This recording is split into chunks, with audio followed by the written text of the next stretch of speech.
নমস্কার বন্ধুগণ, কেমন আছেন সবাই? এশিয়া কাপ 2025-এ কারা চ্যাম্পিয়ন হবে, কোন চারটি দল সুপার ফোর খেলবে, কোন দুটি দল ফাইনাল খেলবে, আমরা কি আরও একবার চ্যাম্পিয়ন হব, নাকি আফগানিস্তান এবং বাংলাদেশ প্রথমবারের মতো চ্যাম্পিয়ন হবে যে কোনো একটি দল, নাকি শ্রীলঙ্কা গতবার রানার্স আপ হয়েছিল এবার চ্যাম্পিয়ন হওয়ার চেষ্টা করবে, নাকি পাকিস্তান নিজেদেরকে ফিরে পাওয়ার চেষ্টা করবে। এশিয়া কাপের সফল যদি দল বলা যায় দুটি দল। সবার আগে আমরা আছি টিম ইন্ডিয়া 8 বারের চ্যাম্পিয়ন, তারপরে শ্রীলঙ্কা 6 বারের চ্যাম্পিয়ন, পাকিস্তান হয়েছে 2 বার চ্যাম্পিয়ন, বাংলাদেশ 3 বার ফাইনাল খেলেছে। 2012 সালে ফাইনাল খেলেছিল, পাকিস্তানের কাছে হেরেছিল। 2016 সালে ইন্ডিয়ার কাছে হেরেছিল। 2018 সালে ইন্ডিয়ার কাছে হেরেছিল। তবে বাংলাদেশের ওই দলটা এশিয়া কাপে ফাইনাল খেলা দল আর এবারের যে দল তফাৎ তো আছে।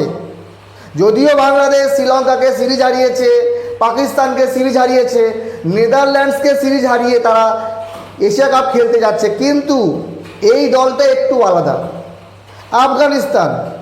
আফগানিস্তান সবে ক্রিকেট তারা খেলা শুরু করেছে সেই লেভেলের।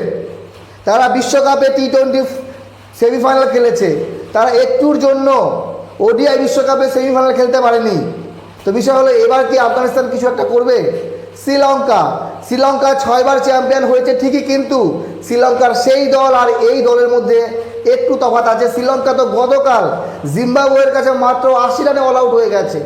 আজকে আবার খেলা আছে পাকিস্তান, আফগানিস্তান এবং ইউএইর মধ্যে ট্রাই নেশন সিরিজ চলছে, যেখানে আজকে ফাইনাল খেলা আফগানিস্তান এবং পাকিস্তানের। এই সিরিজে, এই টুর্নামেন্টে পাকিস্তান আফগানিস্তানকে হারিয়েছিল, তারপরে আফগানিস্তান পাকিস্তানকে হারিয়েছে। মোটামুটি বলা যায় পাকিস্তান এবং আফগানিস্তান আপাতত একই লেভেলে।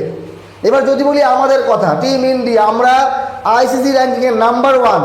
আমাদের যথেষ্ট ভালো দল, আমাদের প্রত্যেকটা প্লেয়ার ভালো আছে, কিন্তু আমাদের একটাই প্রবলেম, আমরা গত 6 মাস ধরে টি20 ক্রিকেট খেলিনি ইন্টারন্যাশনাল।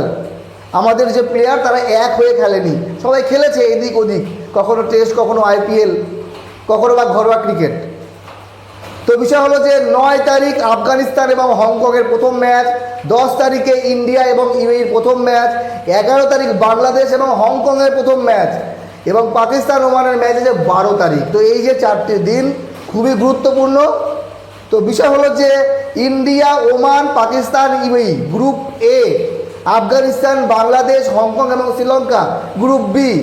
এই 8টি দলের মধ্যে কোন 4টি দল সুপার ফোরে পৌঁছাবে? আমার মতে ইন্ডিয়া এবং পাকিস্তান গ্রুপ এ থেকে, এবং গ্রুপ বি থেকে আফগানিস্তান এবং বাংলাদেশ। ইন্ডিয়া, পাকিস্তান, বাংলাদেশ এবং আফগানিস্তান এই 4টি দল সুপার ফোর খেলবে, এবং ফাইনালকে খেলবে ইন্ডিয়া বাংলাদেশ, নাকি ইন্ডিয়া আফগানিস্তান, নাকি ইন্ডিয়া পাকিস্তান। হ্যাঁ, যদি পাকিস্তান ফাইনালে ওঠে তাহলে এই টুর্নামেন্টে ইন্ডিয়া এবং পাকিস্তানের আমরা 3টি ম্যাচ দেখতে পাবো। বাকি আপনাদের মতামত জানাবে, কোন 4টি দল সুপার ফোরে পৌঁছাবে এবং কোন দুটি দল ফাইনাল খেলবে, চ্যাম্পিয়ন কে হবে, ইন্ডিয়া, বাংলাদেশ, আফগানিস্তান নাকি পাকিস্তান। শ্রীলঙ্কাকে আমি ধরলাম না, আমি মনে করি গ্রুপ বি থেকে শ্রীলঙ্কা ছিটকে যাবে আগেই। যদি বাংলাদেশ এবং আফগানিস্তান তাদের সেরা ক্রিকেট খেলে, বাকি শুভকামনা রইল 8টি দলের জন্য, প্রত্যেক দল তারা চ্যাম্পিয়ন হওয়ার জন্যই যাবে। তবে ইউএই, ওমান এবং হংকং থেকে আমরা বেশি কিছু আশা করতে পারি না। যদিও শ্রীলঙ্কা যেমন তেমন খেলে সিরিজগুলো, কিন্তু টুর্নামেন্টে গিয়ে ভালো খেলার চেষ্টা করে। বাকি সময় বলবে 9 তারিখ আফগানিস্তান এবং হংকং দিয়ে শুরু হচ্ছে এশিয়া কাপ 2025।